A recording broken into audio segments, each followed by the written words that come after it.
The air on Varelia tasted like ash, the kind that clings to the back of your throat and refuses to leave, no matter how deeply you breathe. It was once a city of 1,000,000 souls, bustling, ordinary, forgettable. Now it was a wound in the earth, its towers broken, its streets veined with the black blood of promethium and melted stone. And above it all stood the angels of death. They were not gods. They were not men. They were the Emperor's wrath given form, and that form did not weep. When the Space Marines arrived, the war was already lost. The Xenos had been driven out, the heretics scattered, the rebellion silenced. But their work was not finished, because, in the eyes of the Adeptus, Astartes, the stain of disobedience never truly fades. It lingers in the hearts of men, unseen, festering, waiting to rise again. And so they came, not as liberators, but as judgment. I remember the first one I saw. His armor was the color of dried blood, his eyes glowing behind lenses of glass and death. He walked through the rubble like a monument torn from some ancient dream. Behind him, a child cried a sound so small it barely reached above the crackle of fire. The Marine turned his head, slow, deliberate. He said nothing. He didn't need to. The child's mother pulled him back into the ruins, as if hiding could save them from something that saw the soul more clearly than the flesh. They called themselves the Angels of the Ninth, a detachment of the Blood Angels sent to bring compliance to the surviving districts. To us, they were executioners. Their arrival meant the end of questions, the end of names. We were not citizens anymore. We were variables in a purity equation. Those deemed loyal were marked. Those who hesitated were reclassified as uncertain. Uncertainty meant investigation. Investigation meant disappearance. No one knew where the taken were sent. Some said they were shipped to orbiting vessels for interrogation by the chaplains. Others whispered they were fed into the engines, their lives burned as fuel for penance. I didn't believe such stories till the day I saw the transports. Black metal boxers with no markings, no windows, only the faint hum of machinery inside. When they closed, the sound it made was like a coffin ceiling. But what struck me most wasn't their cruelty, it was their silence. The Astartes did not shout, did not rage, did not gloat. They simply did. Each action calculated, devoid of emotion, as though empathy was an infection long since cut away. I began to wonder if they even remembered what it meant to be human, to hunger, to love, to doubt. One morning, we were herded into the plaza. What was left of it. The statues of saints had been toppled, their faces shattered by the heat of orbital fire. A Marine stood on the steps of the administratum, his crimson armor scorched, his shoulder plate marked by the sigil of a golden drop. A chaplain beside him read from a data, his voice amplified through a vox grill that made every word sound like judgment itself. By decree of the Emperor's will, all citizens of Varelia Prime are to submit to purity verification. Compliance is salvation. Hesitation is heresy. We didn't know what purity verification meant. Some thought it was blood testing, others a prayer rite. Then the servitors came, dozens of them, lumbering shapes with syringes for arms and scanners wired into their skulls. They moved through the crowd like shepherds through sheep.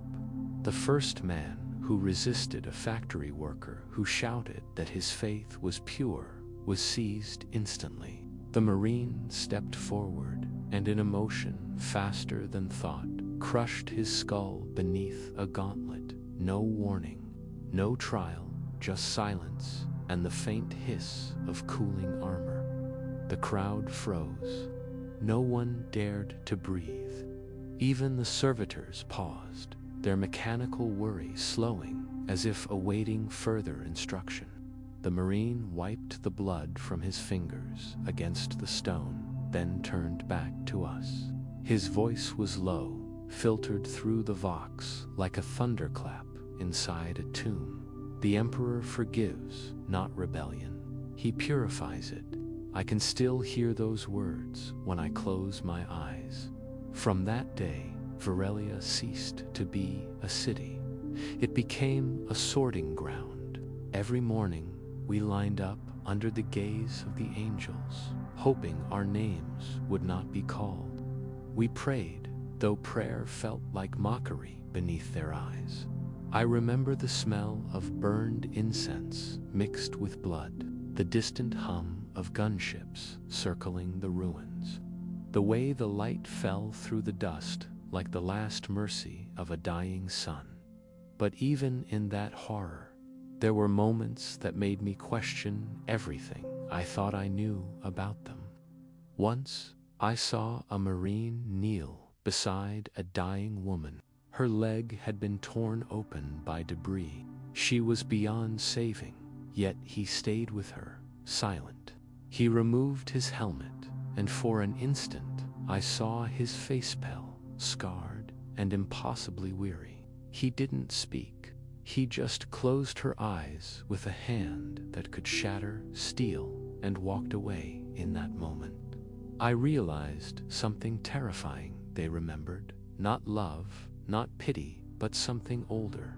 A ghost of what they once were. It haunted them as much as it haunted us.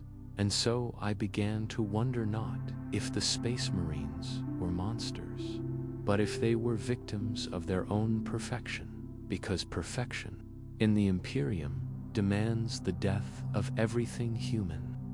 They came at dawn, always at dawn, as if the Emperor's light itself needed to bear witness to what his angels did in his name. The fires from the upper spires had burned through the night, painting the sky in sickly reds and oranges that never quite faded.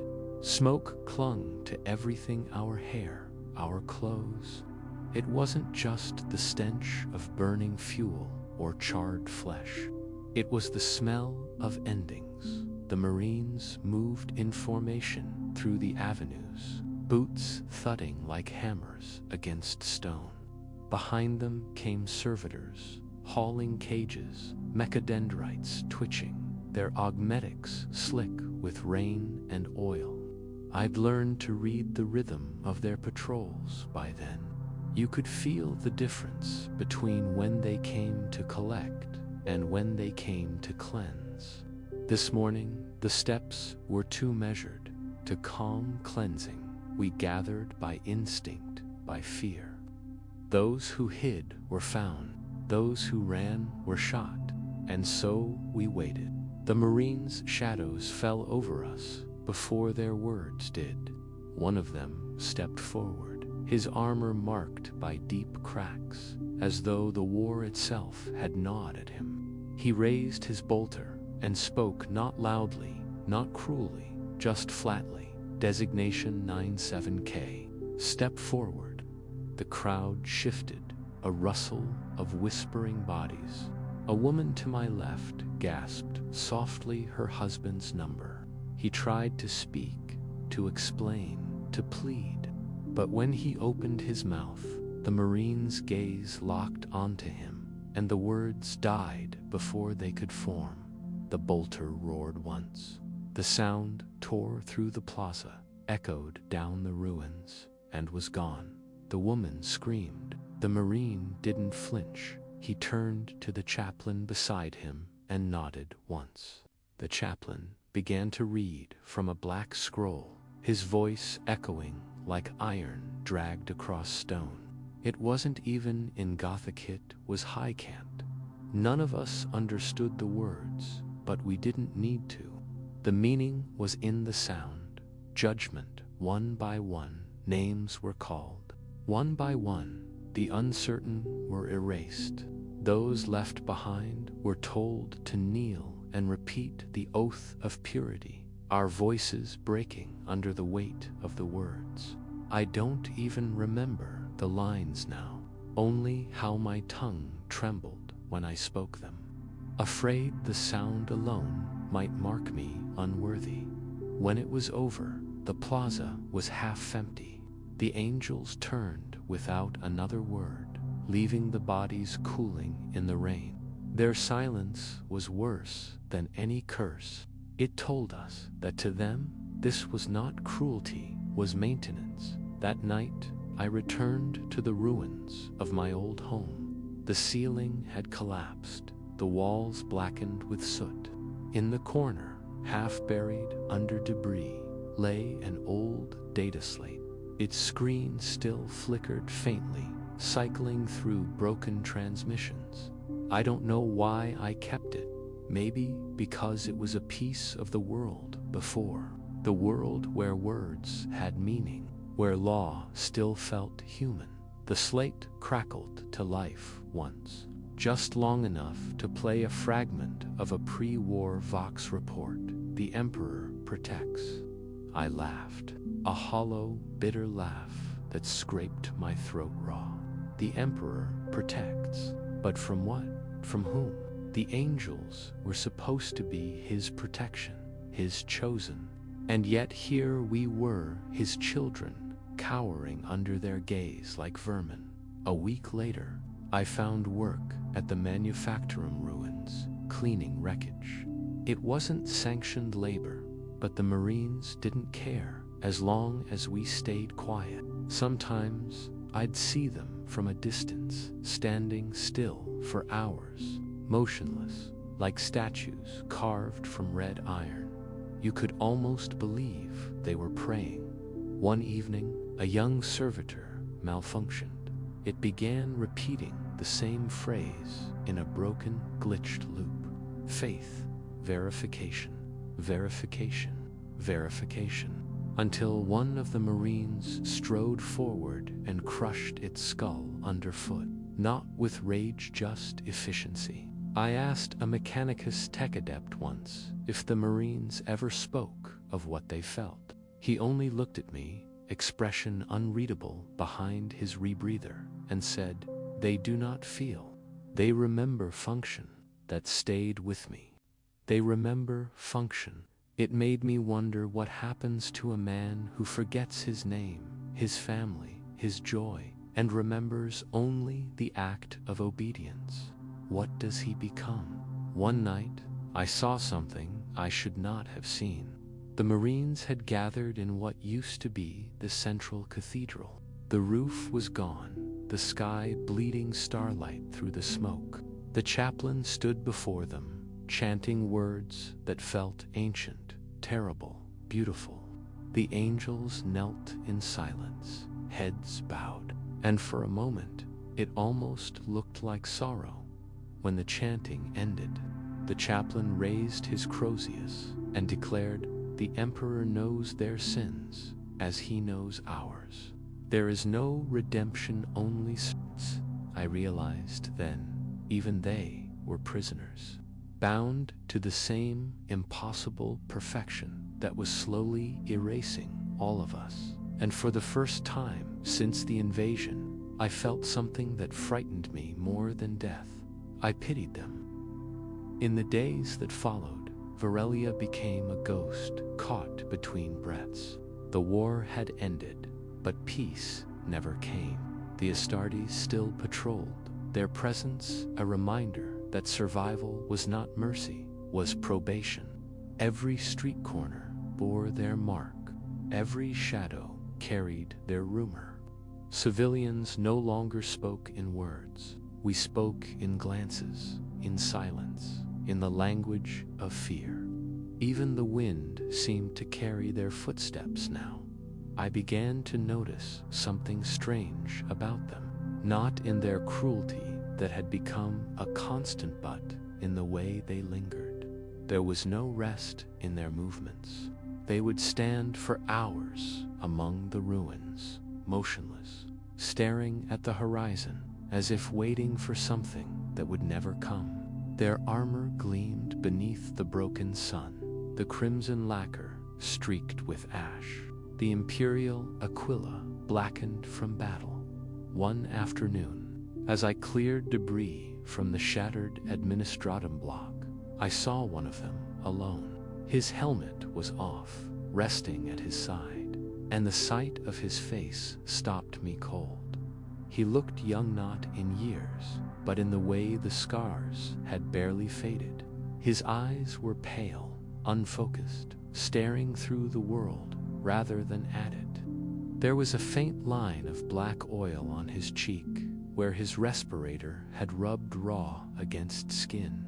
For a long moment, I simply watched, expecting him to order me away, but he didn't move. Instead, he whispered something softly, almost too quiet for me to hear. I caught only the end of it. "Sanguinius, guide me." I froze. The name felt sacred, dangerous.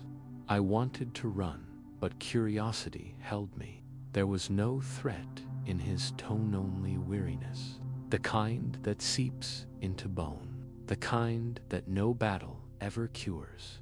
When he finally turned, his gaze met mine, and I felt the full weight of what the Imperium called faith, not hope, not devotion.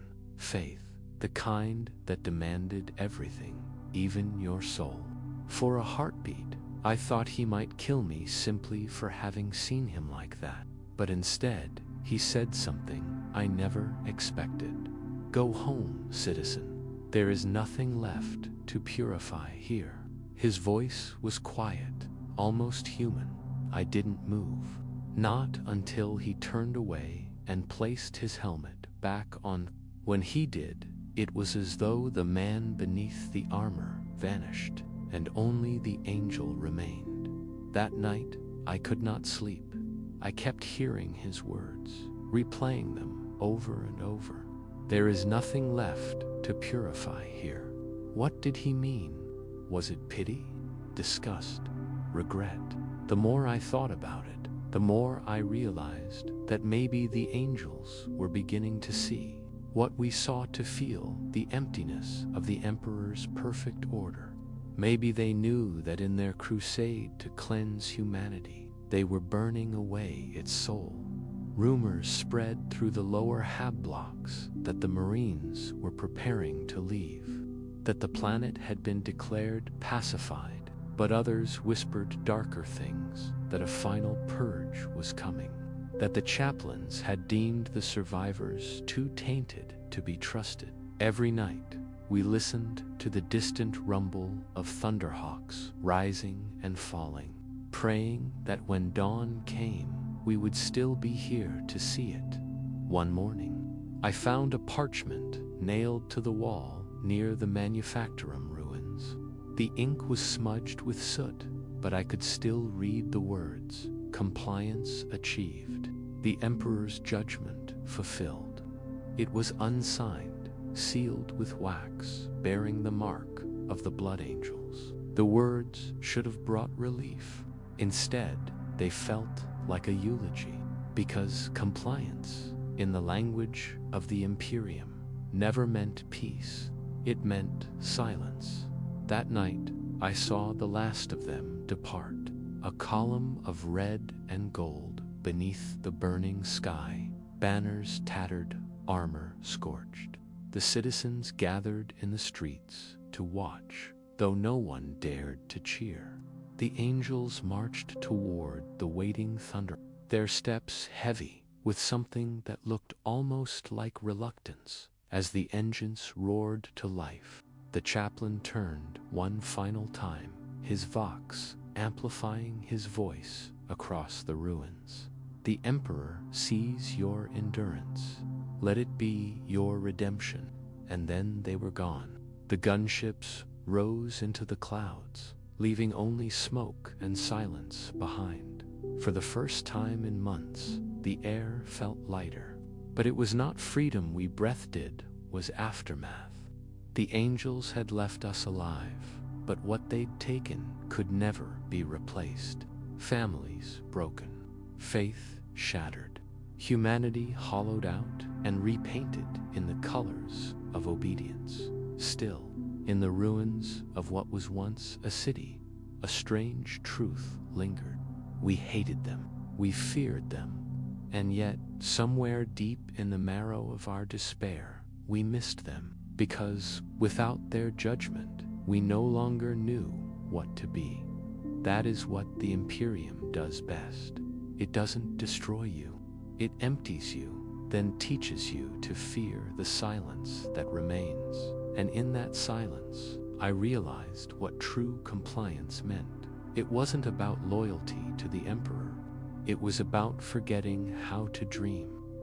When the angels left Varelia, they took the noise of war with them. But peace did not return, only quiet. The kind that doesn't soothe, but strangles. At first, people tried to rebuild. The old manufacturum lords returned to count their losses. Scribes set up makeshift offices in hollowed towers, and priests of the ecclesiarchy walked the streets, reciting litanies for souls long turned to ash. But no one could quite meet each other's eyes. It was as if the planet itself had forgotten how to be alive. I joined a labor detail assigned to the lower spire districts. We cleared rubble and gathered scraps of plasteel to melt down for rations. Each day felt the same gray light, gray air, gray hearts. Until one morning, a detachment of the Adeptus Arbits arrived. They were not angels, but they carried the same scent of authority, cold, metallic, suffocating. Their leader, a marshal draped in a long black coat, stood before the gathered workers and read an edict in a tone that made my skin crawl. By decree of segmentum command, all survivors of Varelia's cleansing are to be registered, catalogued, and reassigned according to their worth. Those found lacking in faith or productivity shall be remanded for penitence. That word again. Always that word. We were herded into lines like cattle. Each of us received a metal tag stamped with an identification number and a faded imperial aquila. When my turn came, the marshal glanced at my tag, then at my face. For a brief second, I thought I saw a flicker of recognition, or perhaps disgust. Designation 84V, he said. Former laborer, administratum auxiliary. You will report to Hab Sector 6 for reconstruction work. Pray that the Emperor finds your hands useful. I nodded. I didn't dare speak, but as I walked away, I caught sight of something half buried in the mud beside the checkpoint. A red fragment of ceramite blood angel's armor, cracked and scorched. I picked it up before anyone noticed and hid it in my sleeve. It was heavy, unnaturally warm, as if it still remembered the war that night. In the small shelter I shared with 6 others, I studied the fragment under the dim light of a ration lamp. The edges were sharp, jagged, like a broken relic of divinity.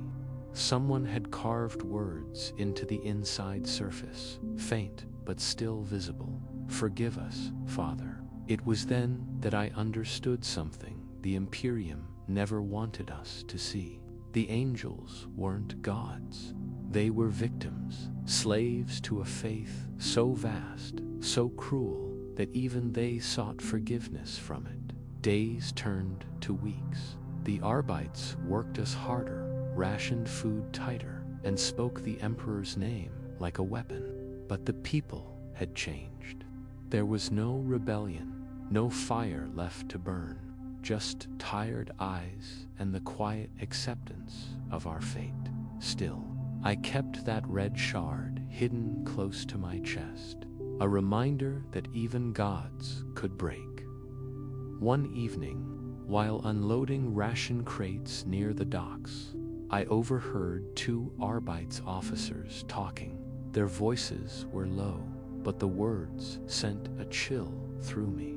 "They say the angels are coming back," one muttered. "But not the bloodied ones, a different chapter. The Inquisition's orders," the other scoffed. "Why return? The world's pacified." "Because pacified isn't purged," the first replied. "And the Inquisition doesn't like loose ends." For the rest of the night, I could barely breathe. The thought of more angels, strangers this time, colder, less merciful, filled me with dread. What would they find worth saving here? What would they destroy to make sure of it? By dawn, the sky was already streaked with fire. Dropships breaking atmosphere, the ground trembled, and once again, we fell to our knees out of instinct, the reflex of the conquered. The angels had returned, but this time, they were not the blood angels. Their armor was gray, marked with the sigil of the Inquisition. They came not as saviors, but as judges. And for the first time, I realized that the worst part of surviving the angels was surviving long enough to meet the next ones. The inquisitorial detachment descended upon Varelia like a shadow that swallowed light. Their banners bore no color, only the black eye of the Inquisition, framed by crimson wax seals and purity parchments fluttering in the wind. The air itself grew colder when they marched through the ruins. No one dared look at them directly. We'd all heard stories of worlds condemned for less, of a single word of doubt becoming a death sentence. The Arbites, who once ruled our days, now stood silent beside them, deferential, almost afraid. Whatever authority they held dissolved in the Inquisitor's presence. He was tall, wrapped in dark robes and armor traced with gold filigree, his face hidden behind a respirator mask that turned each breath into a mechanical whisper. When he spoke, it was not to us, but to his retinue, scribes, servitors, and a silent woman in white, her eyes covered with a thin band of silver. They called her the seer. Rumor spread faster than reason. Some said she could see the corruption in a man's soul, that a single glance from her veiled eyes could strip away every secret you ever held. Others said she saw ghosts, the dead of Varelia, crying out from beneath the rubble. Whatever truth lay behind it, the effect was the same. Fear replaced hunger as our constant companion. We were ordered to assemble in the plaza at midday. Hundreds of us, standing beneath the black banners, the ruins of the manufactorum looming like tombstones. The Inquisitor's voice echoed through a vox amplifier, calm and precise. "This world has been touched by sin," he said. "Its soil soaked in rebellion, its air tainted by doubt. The Emperor demands more than survival. He demands purity. You will be tested, not for guilt, but for worth." The seer stepped forward, her hands clasped before her. The wind caught her robes, and for a brief moment, I saw the faint shimmer of circuitry along her temple, a psyker, bound and branded by the Ordo Hereticus. She moved through the crowd without sound. When she stopped before someone, she would tilt her head, listening to something only she could hear. Sometimes she nodded, and the Arbites marked the person's name on a data slate. Other times, she shook her head. Those chosen in silence were led away to a transport waiting by the edge of the plaza. None of them returned. When she reached me, I couldn't breathe. The air felt thick, heavy with something unseen. She paused, her covered gaze fixed on the red shard hidden beneath my shirt. Somehow, she knew. I could feel her mind pressing against mine, cold, searching, gentle yet invasive. It wasn't pain, it was exposure. She could see everything. My fear, my hatred, my fleeting faith. Then, just as suddenly, the pressure vanished. She turned to the Inquisitor and spoke a single word I could barely hear, unbroken. He regarded me for a long moment, then gave a slight nod. Assign him to the archives. Perhaps his memory will serve the Emperor better than his hands. I didn't understand what that meant until later. The archives were not halls of knowledge. They were tombs for data, endless chambers beneath the spires where servitors whispered to themselves in machine tongues, copying, erasing, rewriting. The air stank of oil and decay. My task was simple: record the testimonies of those who survived the cleansing.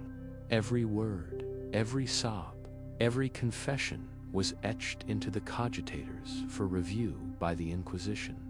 For weeks, I listened. Men and women spoke of horrors, the angels burning their homes, Arbites executing the wounded, priests preaching salvation through ash. Some wept, some raged. Most simply spoke in hollow voices, like ghosts who didn't yet realize they were dead. And slowly, I began to see the pattern. Every record, every testimony was edited before it was sealed. Words like mercy, forgiveness, or innocent were struck out. In their place came phrases like necessary purge, divine judgment, proof of loyalty. The Inquisition wasn't seeking truth. They were rewriting it. One night, as I transcribed another record, I heard a faint tapping behind the data stacks, rhythmic, deliberate. I followed it to a small maintenance alcove. There, hunched in the shadows, was a child. A boy no older than 10, covered in soot and dust, holding a broken Vox-unit. He looked up at me, eyes wide. "You're not one of them," he whispered. "You don't talk like them." Before I could reply, he handed me a small metal chip. "They killed my mother," she said, "to give this to someone who still remembers." The chip bore a familiar sigil, the broken wing of the Blood Angels. My hands trembled. Somehow, the past refused to stay buried. I hid the chip within my robes and returned to my station, but my mind was elsewhere. The angels had written their apology in blood and ash, but perhaps they'd also left something more, a truth the Inquisition feared. That night, I couldn't sleep. The machines hummed softly around me, and I thought of the boy's words, someone who still remembers. Maybe that was all that was left of humanity in the Imperium. Not hope, not faith, but memory. The stubborn act of remembering what the angels tried to forget. In the days that followed, I studied the data chip in secret, waiting for the moments when the servitors powered down for maintenance and the Arbites' patrols moved to the upper levels. The chip itself was old, the kind used by Imperial command units for encrypted field reports. Its casing bore faint heat scarring, as if it had been half melted and forced back into shape. I connected it to a derelict data slate, its cracked screen flickering with faint blue light. And for the first time since the cleansing began, I felt something like defiance. The file was fragmented, but I managed to reconstruct enough to understand. It was a mission log recorded by a space marine, his voice deep and heavy. Each word marked by that unnatural calm only post-human lungs could sustain. The timestamp placed it hours before the bombardment began. He spoke of orders received directly from the chaplain. Purge all compromised sectors, he said. No distinction between civilian and traitor. The Emperor's light must burn unfiltered. There was no mention of corruption, no mention of heresy, just contamination, as if we were disease and extermination was the cure. At the end of the log came something strange. Static filled the channel, and through the distortion, a second voice, faint, almost human, whispered, "You hesitate." The Marine replied, "They are his children too." Then the log cut off. I played it again and again. That hesitation, that moment of doubt, it shouldn't have existed. Angels of death did not question. They obeyed. Yet here was proof of something deeper, something forbidden, remorse. I knew what would happen if I shared it. The Inquisition would erase the file, destroy the device, and silence anyone who'd heard it. But I couldn't unhear it. That whisper, that simple acknowledgement of humanity within a creature of war, changed everything. Days bled into weeks. The Inquisition's presence grew heavier. People vanished from the lower sectors without notice. Whispers of the Second Purge drifted through the corridors, though no one dared speak of it aloud. I saw the seer again once, walking through the archive with her blank, silver gaze, her expression unreadable. When she passed my station, she paused for just a moment, as if sensing the hidden chip, but she said nothing and moved on. It was then I realized she knew and chose silence. I started to believe she, too, remembered something of who she'd been before the bindings, before the Emperor's leash around her mind. Maybe she saw something in me she wished to preserve, or maybe she simply pitied a man clinging to fragments of truth in a world that demanded lies. One night, I took the boy and fled the archives. The lower tunnels were endless, old maintenance shafts that had once fed the manufacturum's arteries with promethium and water. We walked in darkness, guided only by the flicker of dying lumen globes and the faint hum of machinery far above. Every few corridors, we heard the echo of footsteps, our Bites patrols searching, their boots ringing like hammers on stone. We hid in the shadows, breathing shallowly until they passed. In those hours, the boy spoke little. When he did, it was only to ask questions. "Do you think they dream?" he whispered once. "The angels. When they sleep, do they dream of us?" I didn't know what to say. Part of me wanted to lie, to tell him they dreamed of victory, of light, of duty. But another part, the honest part, feared they dreamed of the screams. "Maybe," I said quietly. "Maybe that's why they never rest." We reached the surface by dawn. Smoke still rose from the ruins, curling into the pale sky. The once glorious spires of Varelia were blackened, their statues melted to featureless stone. In the distance, I saw the silhouettes of the angels preparing to depart, their dropships glinting like steel wings. They moved with purpose, silent and absolute, as if nothing they had done required reflection. But as one of them turned, a giant clad in crimson, his armor scratched and scorched, I thought I saw him hesitate, just for a moment. His gaze lingered on the horizon, on the city's bones. Perhaps he was the voice from the recording. Perhaps he remembered. Or perhaps I simply wanted to believe he did. The boy tugged at my sleeve. "Where will we go?" "Somewhere the Emperor's eyes don't reach," I said. Though even as I spoke, I knew such a place didn't exist. Not in this galaxy. Not anymore. We fled into the wastelands, where the ash met the wind and the stars began to fade behind the coming dawn. The angels left Varelia that day, leaving behind a silence heavier than death. The Inquisition called it purification. The survivors called it mercy. I called it proof. Proof that beneath the armor and the hymns, the angels of the Emperor were still men, fallible, conflicted, and bound by the same fragile threads of conscience they were taught to sever. And in that frailty, there was something almost sacred.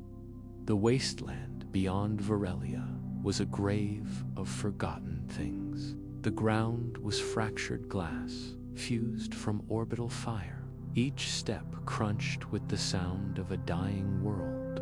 For miles, nothing moved but the wind, a dry, metallic whisper that carried the scent of char and ozone. The boy and I walked until our legs refused to obey, our throats parched from the dust. Above us, the Emperor's sun burned pale and distant, filtered through a veil of smog that never lifted. We found shelter in the husk of a downed lander, half buried in the dunes. Its metal skin was warped and torn, the insignia of the Astra Militarum barely visible beneath layers of soot. Inside, it was cooler, dark, and silent, except for the faint creak of the wind pressing against the hull. I scavenged through what remained. Ration packs turned to dust, a cracked water canister, and the skeletal remains of a pilot still strapped to his seat. His Vox unit was shattered, but his data slate blinked faintly, a dying spark of machine spirit life. I powered it just long enough to read the last entry. Evacuation denied. Planetary lockdown ordered. Emperor preserve us. That was all. No explanation, no reason, just the cold, obedient end of a man who believed the chain of command would never abandon him. The boy read the words in silence, his small hands trembling as he traced the letters. They left him here, he whispered. Just left him. Everyone was left, I said softly, even them. That night, the wind howled through the broken fuselage like a choir of ghosts. I couldn't sleep. My mind circled back to the recording, that single word, hesitate. I wondered what it had cost that Marine to say it. In their world, hesitation was heresy. Compassion was weakness. Yet something in him had resisted, even for a heartbeat. And perhaps that was why he died here too, nameless among the ruins. By dawn, we continued north. I had heard rumors of a refugee enclave near the polar cliffs, a cluster of surviving colonists who traded scavenged tech for food. It was a faint hope, but hope was a dangerous luxury I hadn't yet learned to let go of. We walked for 3 days before we found them. They called themselves the Remnant, men and women stripped of faith, living in the carcass of an old Prometheum refinery. They had power, faint, flickering, drawn from broken turbines and salvaged generators. When we approached, we were met by armed sentries dressed in pieced-together flak armor, their lasguns held low but ready. The leader, a woman with half her face scarred by radiation burns, studied me for a long moment before asking, "You from the cities?" "I was," I said. "Not anymore." Her eyes narrowed. "You don't talk like a soldier. Not like one of them either." I was an archivist that seemed to amuse her. "Then you're either the most useless man alive, or the most dangerous." They let us in. Inside, the Remnant lived like shadows. Their homes were built from scrap and sorrow, tents of tattered canvas, makeshift shelters carved from refinery tanks, Children played in the dust with fragments of old servitor parts, pretending they were war machines. The adults moved with the quiet resignation of those who had survived too much. And yet, in their eyes, there was something defiant, a refusal to die quietly that night. As they shared their meager food, thick broth made from fungal protein and recycled water, I told them of the archives, of the Inquisition's purge, of the recording. When I played it for them, the Marine's voice filled the air like a distant prayer, followed by that single whisper, "You hesitate." Silence followed. No one spoke until the leader finally said, "So even gods bleed." She looked at me with something between awe and pity. "You think this means something? That maybe they can change?" "I think it means they remember," I said. She shook her head. "Then they're cursed." Her words lingered long after the fire died. Perhaps she was right. Memory was a curse in this age, a relic of a humanity that no longer fit within the Emperor's design. To remember was to feel, and to feel was to suffer. The angels had been freed from such weakness, or so we were told. Yet I had heard proof otherwise, and that proof, however faint, felt like rebellion. The boy slept beside me, clutching a scrap of torn cloth bearing the Blood Angel's insignia. His faith, unlike mine, hadn't yet fractured. Maybe that was why he still dreamed. As I watched him sleep, I thought of the Inquisitor's words, "You will be tested, not for guilt, but for worth." Perhaps this was the test, to keep faith in the face of truth, or to abandon it and become something less than human. By morning, I had made my decision.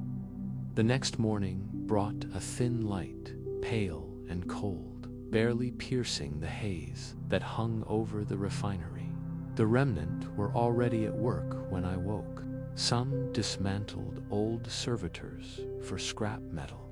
Others siphoned promethium from cracked pipes, the fumes thick enough to sting the eyes. The air was heavy with the scent of oil and desperation, yet there was rhythm in it, a kind of order that came not from command but survival. These were people who had forgotten what faith looked like, but still understood what it meant to endure. I joined them without being asked. Work, I'd learned, was the closest thing left to prayer, while the others scavenged. I returned to studying the data. I wanted to know more about the Marine who'd hesitated, about the voice that had spoken to him. But each attempt to decrypt further logs met the same corruption errors, the same static-laden wall. I'd need access to a functioning cogitator, one not salvaged from the ruins. I mentioned it to the remnant leader, who called herself Mera. She listened quietly, then said, "You might find what you're looking for in the vault." The way she said it, like a curse, made me hesitate. What's the vault? An old mechanicus relay hub east of here, used to manage planetary data traffic before the bombardment. It's dead now, or haunted, depending on who you ask. The Skittery tried to reclaim it after the fall. None came back. The boy looked up from his meal. "Then we shouldn't go." Mara gave him a thin smile. "Wise child. But the Emperor doesn't bless the wise, does he?" That night, as the wind howled through the pipes and the shadows lengthened across the refinery floor, I made my choice. I would go, not for the Emperor, not for redemption, for truth, fragile, dangerous, human truth, the kind that burns holes through the armor of gods. Mara gave me a small data torch and a battered las pistol. "You'll need both," she said, "and take the boy. If anything goes wrong, maybe his size will buy him mercy. Yours won't." We left before dawn. The vault lay beyond a field of blackened ruins and half-sunken hablocks. The closer we got, the thicker the air became, saturated with static and the faint crackle of lingering radiation. Strange sounds echoed from the distance, bursts of machine chatter, the grind of gears moving without power. I began to wonder if the place truly was haunted, not by spirits, but by the residual machine spirits of the mechanicus minds left trapped in dying steel. When we reached the entrance, the doors stood half open, their edges melted by heat. Inside, darkness swallowed everything. I switched on the data torch, its narrow beam cutting through the dust and revealing walls lined with broken vox consoles and faded litanies of the omniscient. The air buzzed with a faint electric hum, the dying pulse of a once-living machine. The boy gripped my hand. "It's whispering," he said. I froze. "What do you mean?" He pointed toward the far end of the hall. "The walls. They're talking." At first, I thought it was his imagination, but then I heard it too. Faint, fractured binary leaking through the static, a voice half machine. I followed the sound, deeper into the vault. The corridors narrowed until we reached a chamber at the core, a data altar surrounded by dormant their faces blank, their limbs twitching in random spasms of decaying code. At the center stood a single cogitator terminal, its surface flickering weakly. I approached and connected the data chip. The machine screamed, not in sound, but in feeling, a surge of raw data that flooded the air like a storm. The cogitator lit up, cycling through corrupted files at impossible speed. Then, abruptly, it stabilized. Words appeared across the cracked display. Archive 01, Blood Angels, Varelia, Purge Log. I opened. The screen filled with images, fragmented vox logs, helmet feeds, internal communications, Marines advancing through the streets, civilians kneeling, hands raised, orders transmitted from orbit, no quarter, no delay. Purify all sectors, and then the voice again, the same one from the first log. You hesitate, but this time the Marine's reply came clearly. I see children. Another voice, stern, commanding, replied. Then you see correctly. The Emperor's mercy ends with them. Silence. Then the Marine spoke again, quietly. If his mercy ends, then he is not who we serve. The feed cut to black. I stared at the screen until it went dark, the words burning into my mind. The boy looked at me, eyes wide, and for a moment, neither of us spoke. The world we'd known, the one built on hymns and obedience, cracked like glass underfoot. Then the cogitator reactivated, unprompted. A new message appeared, not in mechanicus code, but in high Gothic. Total silence. Only the faint sound of our breathing remained. I turned to leave, but the servitors blocking the exit began to move. Their dead eyes glowed red, their limbs clicking as ancient subroutines came alive. They were not hostile, not yet, but their presence felt wrong. Their mouths opened, and from within came the same whisper the Marine had heard. You hesitate, it echoed across the chamber, repeating, overlapping, until it felt like the air itself was trembling. We fled into the lightless corridors, the boy clinging to my arm as the vault behind us began to hum like a dying god remembering its name. The humming followed us through the dark, a vibration that seemed to live beneath the skin rather than the air. The deeper we ran, the louder it grew, not as sound, but as presence, a low mechanical heartbeat that resonated through the bones. Every lumen we passed flickered once and died, and soon only the thin glow of the data torch guided us. The vault seemed to shift around us, corridors no longer matching the path we had taken before. The mechanicus had built these places like labyrinths, not to protect something from being stolen, but to keep it from being found again. At last, the hum stopped. The silence that followed was worse. When I turned to check on the boy, I found him staring back toward the darkness, his eyes wide with a kind of distant awe. "They're not gone," he whispered. "They're listening." I wanted to ask who, but I already knew. The machine spirits, the echoes, whatever was left behind when faith turned to code and devotion became circuitry.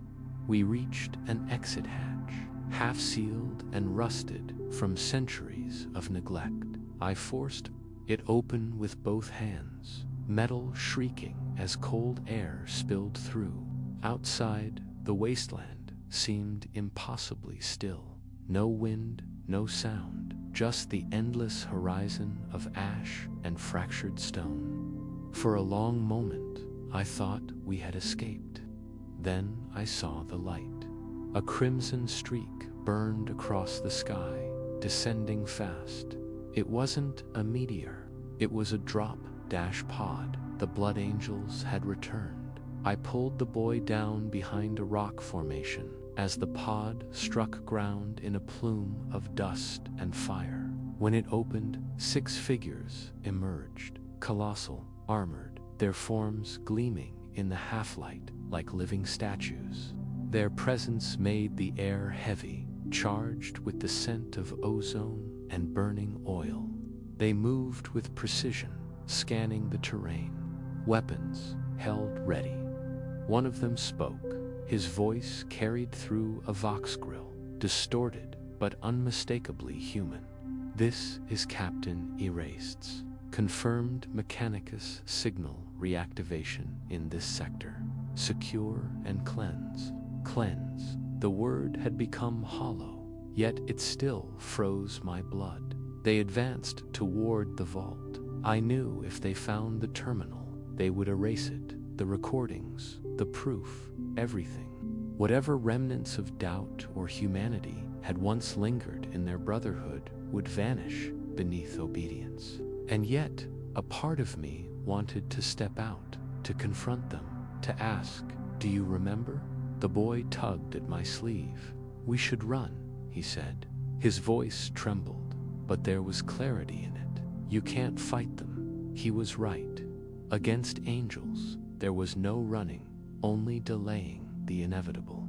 We retreated east, keeping low among the dunes until the sound of their bolters cracked. Through the silence, short bursts, methodical, like punctuation in a grim sermon. The vault was being purged again. The truth burned for a second time. By nightfall, the sky was red from the fires. I watched them from a ridge as the angels gathered near their drop pod, the flames reflecting off their armor. For a brief moment, I saw one kneel, a gesture that might have been prayer or exhaustion.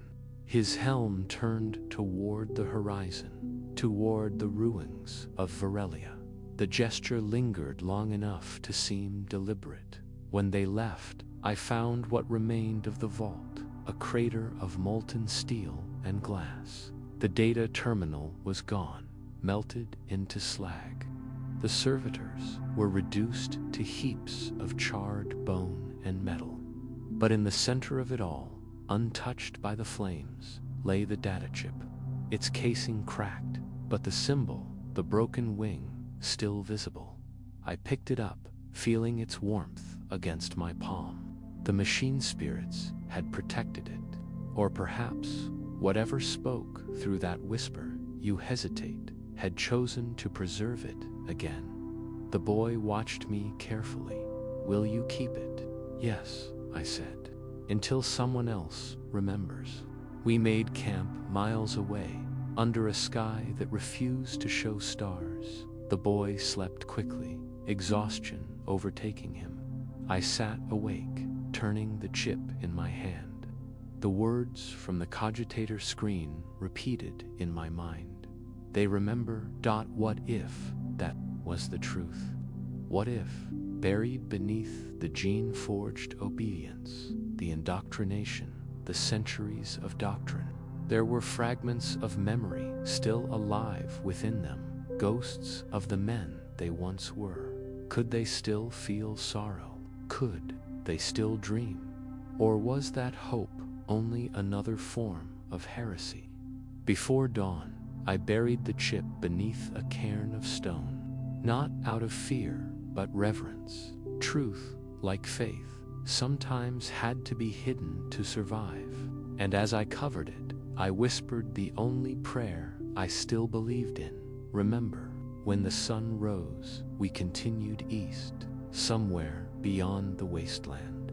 Rumors spoke of an off-world transport hub still operational, a place where refugees bartered passage to the stars. It was a lie, probably, but lies had a strange way of keeping people alive. Behind us, the vault's fires smoldered like dying stars. Ahead, the world stretched endless and empty, a canvas waiting for whatever cruelty or mercy the Imperium chose to paint next. But as we walked, I thought I heard it again, faint and distant, carried on the wind. You hesitate. It no longer sounded like accusation. It sounded like memory.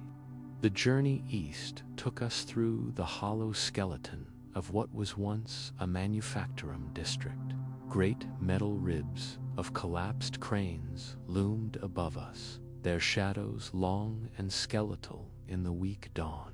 The air smelled of burnt ozone and rusting faith, remnants of the mechanicus touch, their creed etched into every ruined surface. The flesh is weak, the machine endures. The boy walked ahead, quiet but alert.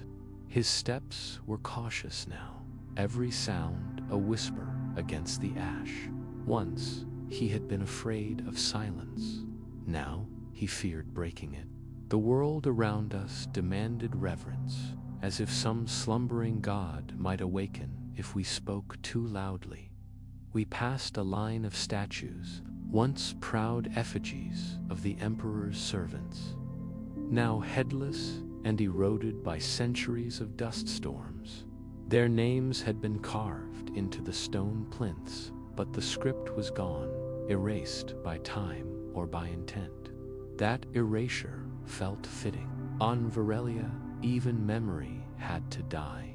At midday, we found the riverbed, a wound carved through the plain, long dry. I knelt beside it, brushing away the dust until I uncovered something beneath, a piece of blackened ceramite shaped like a pauldron. It bore the insignia of the blood angels, half melted. I turned it over in my hands, tracing the faint grooves with my thumb. The boy looked at it, his voice barely audible. Is that theirs? Yes. Did they leave it behind? Not willingly.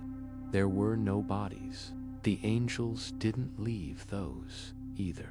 But they did leave signs, fragments of armor, scorch marks, and sometimes the smell of ozone that lingered long after they were gone. To most, that scent meant salvation. To me, it smelled like confession. We continued until nightfall. The wind rose again, bringing with it a strange whispering hum, faint but rhythmic, like a distant choir made of metal and static. I thought at first it was the wind playing tricks through the wreckage, but as it grew louder, I realized it carried structure, cadence, words. The vox.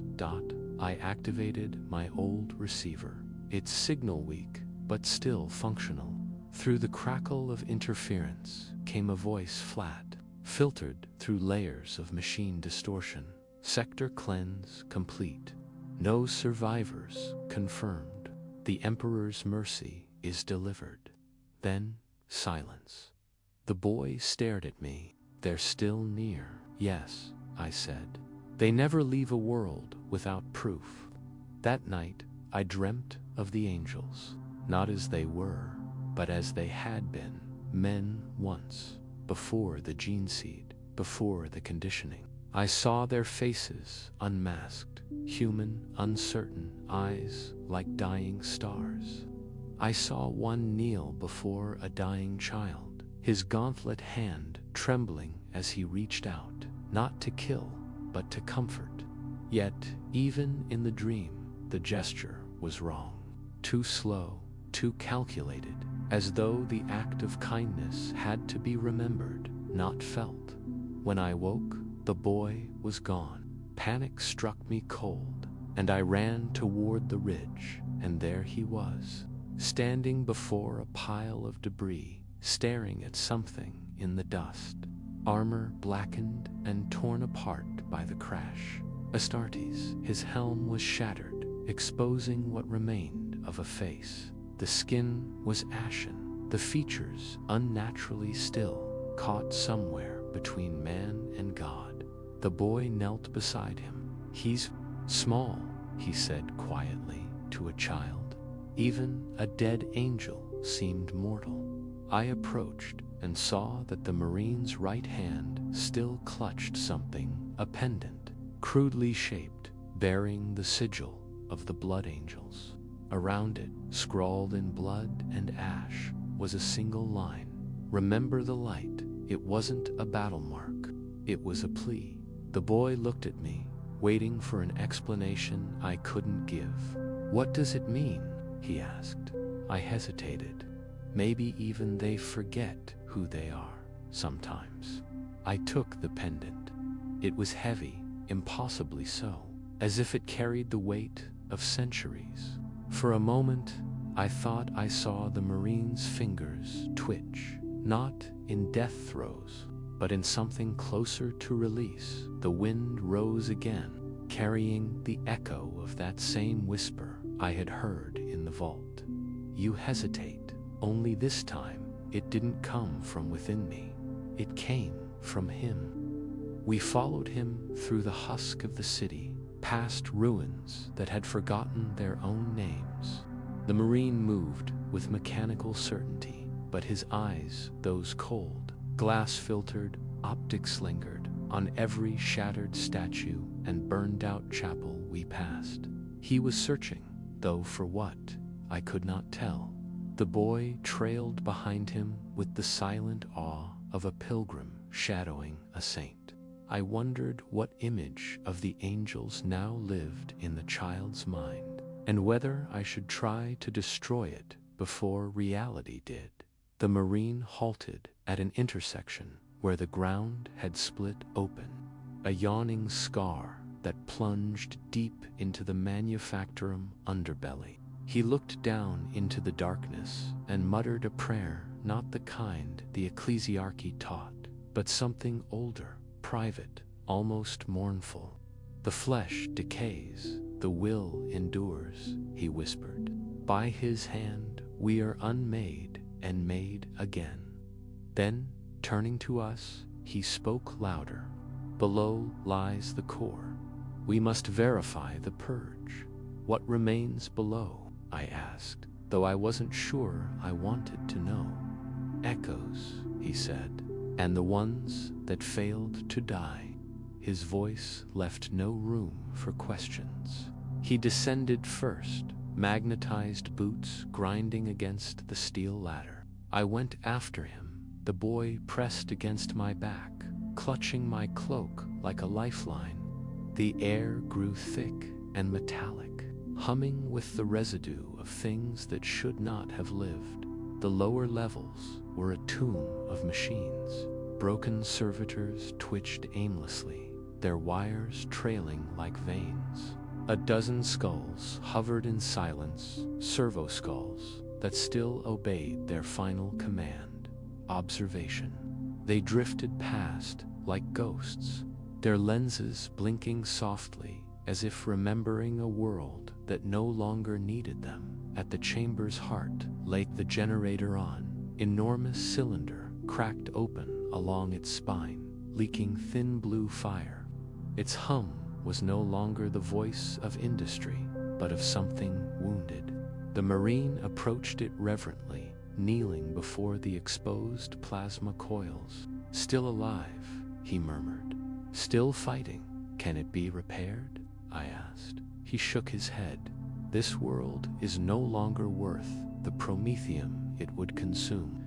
The boy crouched beside a dead servitor, examining its face, half human, half metal. "They look scared," he said. "They were," the Marine replied simply. "They remembered fear even after it was meant to be cut from them." I felt it then, the weight of his words. Not as doctrine, but confession, the kind of truth too heavy for the Imperium to bear aloud. He turned to me suddenly. "You studied the mechanicus. Tell me how much of a man must be removed before he stops being human." The question was not rhetorical. It was desperate. "I don't know," I said. "Maybe it depends on who's doing the removing." A long silence stretched between us. The Marine rose, his gaze fixed on the cracked generator's glow. "Then perhaps," he said quietly, "we are all already removed." The boy tugged at his gauntlet, unafraid. "You don't have to stay here," he said. "You could come with us. We could find more people." The Marine looked down, and though his face was hidden, something in his body stilled, something fragile, almost human. "There are no people left to find," he said. "Only witnesses." And then, before I could answer, the ground trembled. The plasma coils flared bright enough to sear the air, and a shriek high and wrong echoed from the tunnel below. The Marine moved faster than I could follow, raising his bolter, the weapon roaring in thunderous bursts that filled the chamber with light. Something was climbing up from the abyss, not human, not servitor. A shape that twisted through the smoke, too fast to see clearly. The smell of burning oil and rot filled the air. The boy screamed. I threw him behind a crate, the noise of the bolter deafening, endless. When it was over, the chamber was silent again. The Marine stood motionless, steam hissing from his armor. At his feet lay the thing that had once been human, a body remade by radiation and faithless time. Bones fused with steel, a skull stretched and hollowed. It still twitched, reaching out as if to prey. The Marine crushed its head beneath his boot. "Mercy," he said, and for the first time I believed he meant it. The air smelled of ozone and death, that peculiar metallic temps that lingers after sanctified violence. Smoke drifted between us like mist in a forgotten cathedral. The light of the dying generator throwing ghostly silhouettes across the chamber walls. The boy pressed his face against my side, refusing to look at the corpse. I didn't blame him. It wasn't the sight of death that unsettled MIT, was the way the Marine had said mercy. As if he had been practicing the word for centuries and never quite understood what it meant. He knelt again beside the ruined generator, his armored hands tracing the broken conduits like a priest tending a wound that would never heal. "It should have ended with fire," he said, his voice heavy beneath the vox distortion. "But fire is never enough. It purifies only the surface. Beneath it, corruption waits." I hesitated. "You speak as though you knew these people." His reply came after a long silence. "We baptized them in flame. I remember their faces even now. Children carried icons in the streets, praying for deliverance. They thought we had come to save them." He looked at his hands, the servos flexing with a faint whine. "They were right," in a way. We did save them from the long rot, from the touch of the warp. We saved them by making their deaths quick. I wanted to ask why, wanted to curse him for the monstrous calm in his voice. But the words that left my mouth were different. And who saved you? The Marine did not answer. His head turned slightly, listening to something distant. After a moment, he stood. We must go, he said. The residual warp signatures are rising. The dead are restless. We climbed back toward the surface. The light grew brighter, but colder. When we reached the upper ruins, the wind had changed direction, carrying with it the dry moan of the shifting sands. The Marine's shadow stretched far ahead of us, cast by a sun that seemed already tired of shining at the tower's base. He paused. This world will be gone within the week, he said. Orbital bombardment protocols will finish what we began. The boy looked up at him, anger flashing through the fear. You're going to kill it again. The Marine regarded him silently, then kneeling. He removed his helmet with a slow, deliberate motion. The hiss of the seal breaking was the sound of a confession escaping. His face was pale, scarred, and impossibly old. His eyes were not the eyes of a monster, nor a saint. They were tired, the kind of tired that no sleep could cure. Listen to me, child, he said. We do not choose this. We do not rejoice in it. Every order we follow is another step away from what we once were. But if we do nothing, humanity dies screaming. If we act, humanity dies quietly. Which would you have us do? The boy said nothing. I saw then that the Marine's lips trembled slightly, not from weakness, but from the unbearable weight of memory. He replaced his helmet, sealing himself back into silence. Go north, he said. There may still be life beyond the valley. Do not look back. He turned away before I could answer, striding toward the broken skyline where the wind tore banners of dust into the air. For a moment, the light caught his armor just right, painting him gold. Then he was gone, swallowed by the ruins, like a spirit returning to its tomb. The boy tugged at my sleeve. Will he come back? No, I said softly. He already has. We began walking north, leaving the city and its ghosts behind. The pendant still pulsed faintly in my hand, a rhythm that matched my heartbeat, as though something within it was still alive, some trace of the angel's sorrow echoing in the metal. I didn't know if it was a blessing or a curse. Above us, the sky cracked open with the first streaks of fire from orbit. The world shuddered as if in pain, and the ruins behind us bloomed into light. I did not turn around, because some mercy is not meant to be seen. The bombardment continued through the night. Even miles away, the horizon bled red, the ground trembling like the heart of some dying god.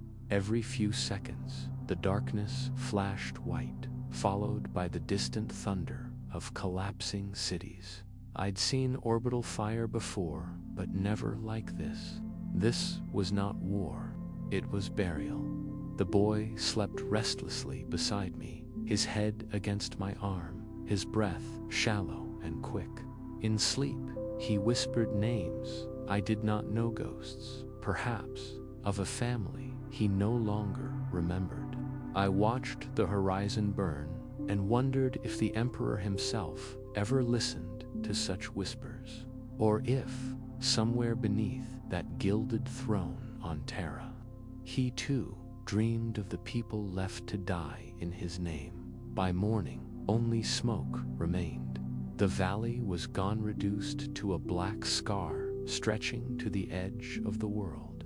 The silence that followed was almost unbearable. It was not peace, it was absence.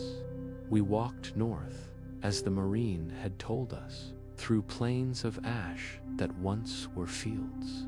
The sun had grown pale, veiled behind a ceiling of gray that never shifted. Every step felt like trespass, as though we walked upon a grave too vast for remembrance. At midday, we found a road, cracked, half swallowed by sand, but still bearing the faint outline of the Imperial Aquila. It led toward the mountains. There were signs of old traffic tracks, of transport rigs, supply convoys, and something larger, something with tread marks as wide as a man's height. A Titan had passed here once.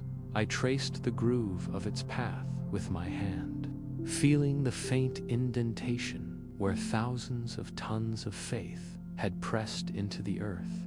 The boy knelt beside me. Did they fight the angels? No, I said. They fought for them. The boy frowned. But they're human. Yes. He looked down at his small hands. Then who fights for us?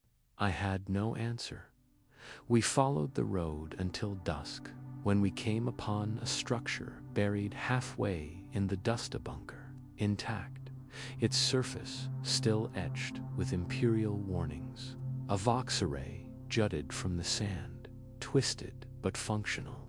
I brushed the dust from its surface and saw a faint power light flicker. Help me with this, I told the boy.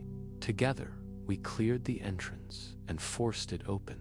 Inside, the air was stale but breathable. Rows of cogitators lined the walls, their screens dormant. A command post, abandoned long ago. I powered one unit on coaxing life into it with a flicker of sparks. The screen blinked, lines of fragmented data stuttering across it.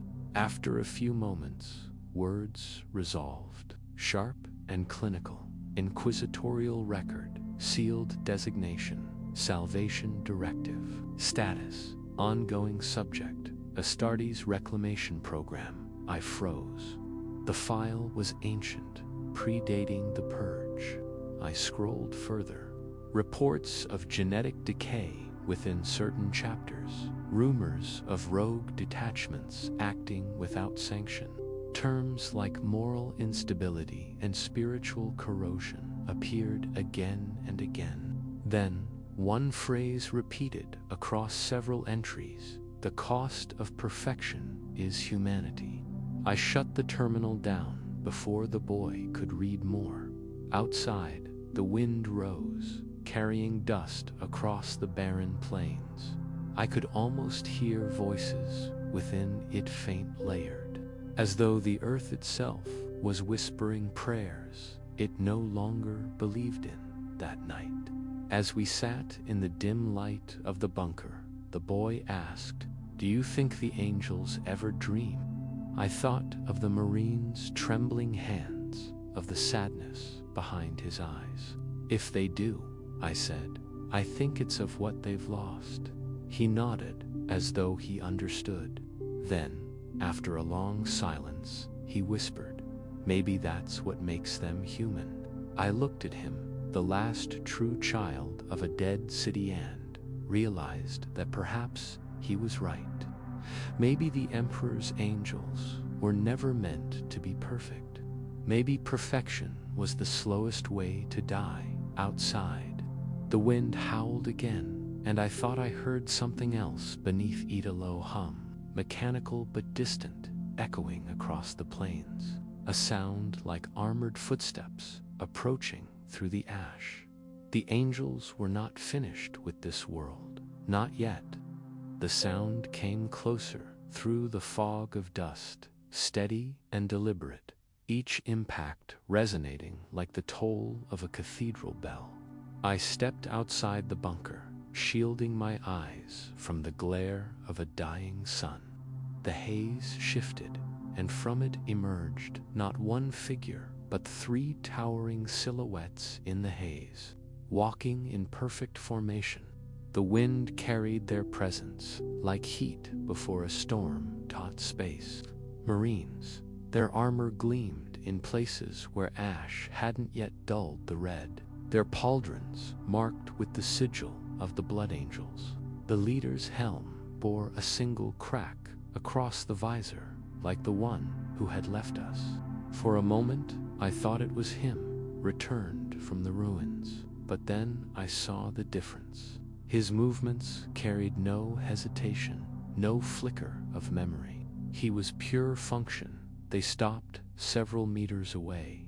The lead marine's voice rumbled through the vox like thunder under stone. "Identify yourselves, survivors," I said, my throat dry. "From the southern vault sector." "Impossible," he said, the word precise, like the chambering of a round. That sector was cleansed. The second marine stepped forward. "Then we are witnessing contamination." His tone was colder than the wind.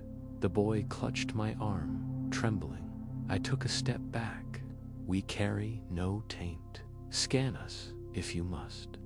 The leader raised a hand. Silence. He regarded us for a long moment, his head tilting slightly, as if listening to orders beyond the reach of sound. Then he spoke again. "Protocol dictates termination. However," he hesitated, the faintest pause in a machine of obedience. "This world is already dead." He lowered his weapon. "Go north. Do not cross the river basin. Beyond it lies quarantine. If you enter, you will not return." The other Marines looked at him in silence, uncertain. One of them spoke through a static crackle. "Brother Sergeant, the orders are mine to interpret," the leader said sharply. The defiance hung in the air like a sin. For a heartbeat, I thought they might turn their weapons on each other. Then, as quickly as it came, the moment passed. The sergeant gestured for them to move. "This world is finished," he said. "We bury what remains and remember nothing."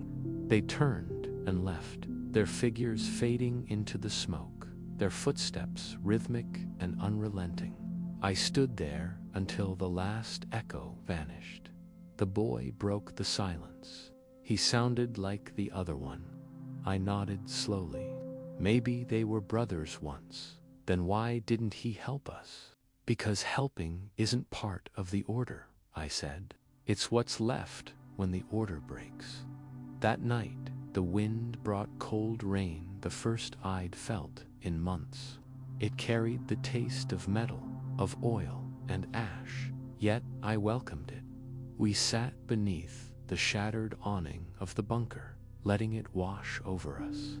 The boy laughed quietly, holding out his hands to catch the drops. For a moment, his laughter filled the emptiness like the echo of a forgotten hymn when the rain stopped. I looked toward the horizon. The clouds were clearing. Through the haze, the faint outline of the mountains was visible, distant, unreachable, yet real. Somewhere beyond them, life might still exist. Perhaps even redemption. The boy turned to me, eyes wide with the fragile hope only the young can still feel. "Do you think they'll come after us?"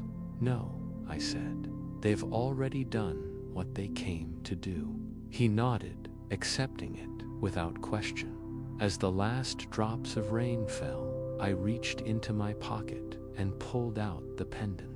Its light was fading now, the pulse weaker, slower, as though the spirit within it was finally ready to rest. I placed it in the boy's hand. "Keep it," I said. "It's a reminder of what? That even angels can bleed." He closed his fingers around it, holding it tight, as if it were something sacred. The sky broke open with one last rumble, far to the south, where the cities had been. A final column of fire rose into the clouds, marking the end of another world the Imperium would never speak of again. We turned north and began to walk. The boy's small hand gripped mine, steady and warm. grounding me in a universe that had forgotten gentleness. Behind us, the ashes whispered their endless litany to the wind, the hymn of the countless dead, and ahead, though faint, I thought I heard something else, sound almost like wings in the distance, not the wings of salvation, but of remembrance.